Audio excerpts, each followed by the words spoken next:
एक चीज है कि अगर बात ये मोहब्बत के अंदर आ जाए तो फिर अगर हम उसके बारे में नेगेटिव जितना सोचते हैं ना उसको भुलाना आसान हो जाता है। ये एक फायदा जरूर है इस बात का। हमारा माशरा ब्लेम गेम खेलता है। जब तक आपको किसी से मोहब्बत होती है सब अच्छा है, जब आपकी लड़ाइयां शुरू होती है तो वही शख्स आपको बुरा लगने लगता है, उसकी वही आदतें जो जमाने में आपको अच्छी लगती थी वो आदतें भी बुरी लगने लगती है। ब्रेकअप हो जाता है, वो कहता है जनाब मैं तो बहुत अच्छा था, वो खराब थी या खराब था। सर जब रिलेशनशिप होती है तो सब अच्छा अच्छा होता है, जब खत्म होने लगती है तो फिर एक दूसरे के जूतों में दाल बटती है। ऐसा क्यों है सर? हम अच्छे से अलग क्यों नहीं हो सकते? उसकी वजह ये है कि हम एक दूसरे को समझते नहीं है, एक दूसरे के जज्बात को नहीं समझते, और हमारा माशरा ब्लेम गेम खेलता है। जब तक आपको किसी से मोहब्बत होती है सब अच्छा है, जब आपकी लड़ाइयां शुरू होती है तो वही शख्स आपको बुरा लगने लगता है, उसकी वही आदतें जो जमाने में आपको अच्छी लगती थी वो आदतें भी बुरी लगने लगती है। हम क्या करते हैं, ब्लेम गेम खेलते हैं। हम कभी अपने आप को चेक नहीं करते कि मैं गलत कहां था, दूसरे को ब्लेम करना। और ये अक्सर आप अगर जिसका ब्रेकअप हो जाता है वो कहता है जनाब मैं तो बहुत अच्छा था, वो खराब थी या खराब था। तो सिलसिला वो ये कभी नहीं कहेंगे जनाब हमारी कुछ अंडरस्टैंडिंग नहीं बनी या कुछ मसलियत के तहत एक दूसरे की रिस्पेक्ट करना। अच्छा, आप अलहदगी इख्तियार करें मगर एक रिस्पेक्ट के साथ। नदीम भाई गॉट योर पॉइंट। यहाँ रुकिएगा बिकॉज मैं जल्दी सवाल करना चाहता हूँ। डॉक्टर अर्जुमंद, आप मेरा सवाल सुन रही हैं? आवाज आ रही है आपको? हेलो डॉक्टर साहबा। जी जी अच्छा, आपसे भी यही सवाल है। जब हम अलग होने लगते हैं तो अचानक से इतना ज्यादा गुबार कहाँ से आ जाता है? देखिए असल में इसलिए आ जाता है कि ये हमें जो है ना बर्दाश्त करना सिखाया ही नहीं गया। हम बर्दाश्त करते ही नहीं है, हम बर्दाश्त करना ही नहीं चाहते हैं। अगर हम उसको ब्रॉड लेवल से देखें तो जो कुछ हमारे मुल्क के हालात हो रहे हैं, हमें पता है हम पहले तो हमारी बड़ी देखा जाए तो सियासी कनेक्शन भी चलते हैं, फिर जब हम अलग होते हैं तो हमें भाई लोग बुरे लगने लगते हैं क्योंकि हमारा एकदम से जो है ना हम उससे मुतनफर हो जाते हैं।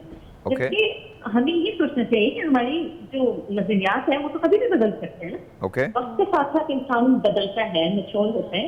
ठीक है आपके नजरियात बदल गए मगर इसका ये मतलब नहीं है कि आप जो है वो शख्सी लेवल पे आ जाए, आप एक दूसरे को बुरा भला कहना शुरू करेंगे। मगर एक चीज है कि अगर बात ये मोहब्बत के अंदर आ जाए तो फिर अगर हम उसके बारे में नेगेटिव जितना सोचते हैं ना उसको भुलाना आसान हो जाता है। ये एक फायदा जरूर है इस बात का। डॉक्टर साहबा, मैं बहुत सारी बातों से एग्री नहीं करता, शायद मैं उस जगह नहीं हूँ जहाँ आप सब हैं। वो आई डोंट नो, मैं तो बड़ी सिंपल बात करता हूँ। और एक बात, क्योंकि मैं आपसे बहुत देर में कनेक्ट हुई हूँ तो मैं आपको जरूर ही कहना चाहूंगी कि एक अमजद इस्लाम अमजद की नजर है, मोहब्बत ऐसा नगमा है, अभी झोल खोला है तो फुल टाइम नहीं रहता। मैं चाहूंगी कि आप ये जरूर पढ़ें क्योंकि उसके अंदर डिफरेंट शेड्स है मोहब्बत के और वो आपको ज्यादा दिलचस्प बताएंगे कि हम की मोहब्बत क्या है। अच्छा, तो मैं काफी देर के बाद कनेक्ट हुई हूँ। मैं आपको कुछ और सुना देता हूँ। अमजद साहब की वो नज़म मेरे पास नहीं है बट मैं आपको कुछ और बता देता हूँ जो मुझे बहुत आपको सुना देती हूँ। आप सुनाइए, बस बात तो यहीं पर आ गई ना, आप सुनाइए। मोहब्बत ऐसा शोला है हवा जैसी भी चलती हो कभी मजहब नहीं होता। मोहब्बत ऐसा रिश्ता है जिसमें बंधने वालों के दिलों में गम नहीं होता। मोहब्बत ऐसा पौधा है जो तब भी सख्त रहता है कि जब मौसम नहीं होता। मोहब्बत ऐसा रास्ता है अगर पैरों में लर्जिश हो तो ये महरम नहीं रहता। मोहब्बत ऐसा दरिया है कि बारिश झूठ भी जाए तो पानी कम नहीं होता। तो सबसे पहले तो ये कि ये हमें डिफरेंशिएट जो आप पहले बात कर रहे थे क्योंकि मैं कनेक्ट काफी देर के बाद हूँ तो एक नज़म जो है वो बड़ी मुझे पसंद है और ये मैं जरूर सुनाना चाहती थी और इत्तेफाकन मौका मिल गया। और दूसरा ये जो आपने कहा है ना कि क्यों नहीं है, क्यों हम एक दूसरे के बिल्कुल ऑपोजिट 360 डिग्री हम एक दूसरे के ऑपोजिट चले जाते हैं 180 डिग्री से, तो उसकी वजह यही है कि बर्दाश्त कम है, कॉम्प्रोमाइज कम है, ये सारी चीजें हमारे अंदर बदल कम मौजूद है।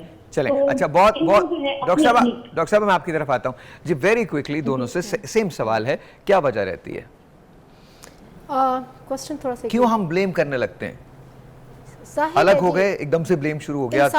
इंसान की नेचर है हमने अपने आप को तो जस्टिफाई करना है ना, मैं बेहतरीन हूँ, बड़ा मुश्किल है अपने अंदर से लड़ना कि मेरे में कोई खामी। लेकिन मैं एक चीज साहिर साहब देख रही थी, आपकी सेलिब्रिटीज जो हैं, आपकी जो शो बिजनेस की दुनिया से हैं, वहाँ से हमें कुछ वैसे इंस्पिरेशन मिल रही है हॉलीवुड, बॉलीवुड, पाकिस्तान से। Great, thank you. I am seeing people separating, but there are no blame games. They shouldn't be.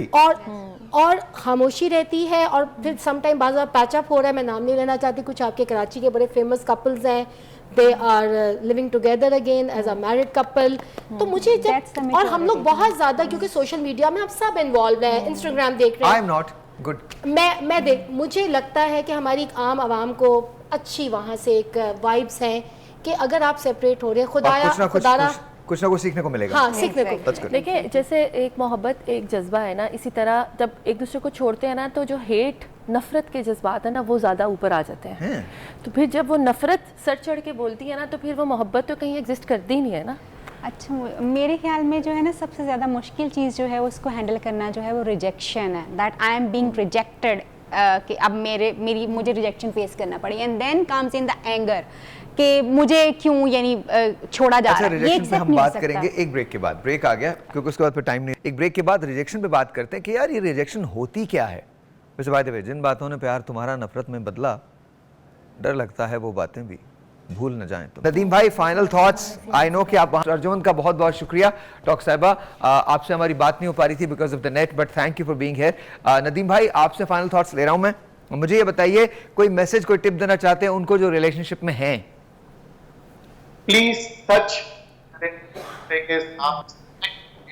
और हर चीज एक जैसी, क्या करें? पूरे वक्त हर चीज हर वक्त एक जैसी नहीं रहती, हालात एक जैसे नहीं रहते। तो शख्सियात से मोहब्बत ना करें, इंसान की मोहब्बत करें। वजूद का क्या है, आज एक चले जाएगी। अगर आप उस शख्स की मोहब्बत करते हैं तो करें, मरने के बाद आप मोहब्बत करेंगे। अरे मरने के बाद तो हम ऐसी करते हैं, जनाजा नहीं जाने देते। मैं आपको बता रहा हूँ, लिपट जाते हैं। नदीम भाई, किसी को देखा है आपने? वो जनाजे को नहीं छोड़ते, मैयत मना कर देते हैं, कहाँ ले जा रहे हो? बाद में क्या बताया कहाँ ले जा रहे हो? भाई जाना है इसने, वहीं ले जा रहे हैं। मैं अक्सर ये कहता हूँ कि मरने के बाद कुछ लोग पता नहीं, मुझे पता लगेगा कि नहीं लगेगा। हाँ, बेहतर दे दो। चले, बहुत बहुत शुक्रिया नदीम भाई। Thank you for being here with us. बहुत बहुत शुक्रिया। आपको सहमत देंगे दोबारा। बहुत बहुत शुक्रिया। थैंक यू, बहुत बहुत शुक्रिया। मैम, फाइनल थॉट्स ये हैं कि इस अलूजन से बाहर आ जाएं कि जी रिलेशनशिप में कभी लड़ाइयाँ नहीं होती, कभी अप्स एंड डाउन्स नहीं आते, और रिलेशनशिप कोई फेरी टेल है। इसमें अप्स एंड डाउन्स आते हैं, लड़ाइयाँ होती हैं, डिस्कॉर्ड्स होते हैं, डिफरेंसेस होते हैं, and you have to make it work. क्या रिलेशनशिप में झूठ बोलना जायज़ है?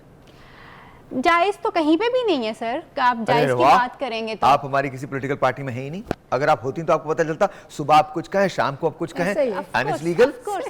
ऑफ कोर्स, लेकिन एक चीज़ जो मैं समझती हूँ कि अपने रिलेशनशिप्स को पालने की कोशिश करें। रिलेशनशिप्स जो है ना, वो आपका टाइम, तवज्जो, सब कुछ मांगते हैं। हम ये समझते हैं अब हमारी शादी हो गई है ना, अब हमें इस बंदे को बताने की क्या ज़रूरत है कि ये कितना इंपॉर्टेंट है हमारे लिए, अब तो शादी हो गई है।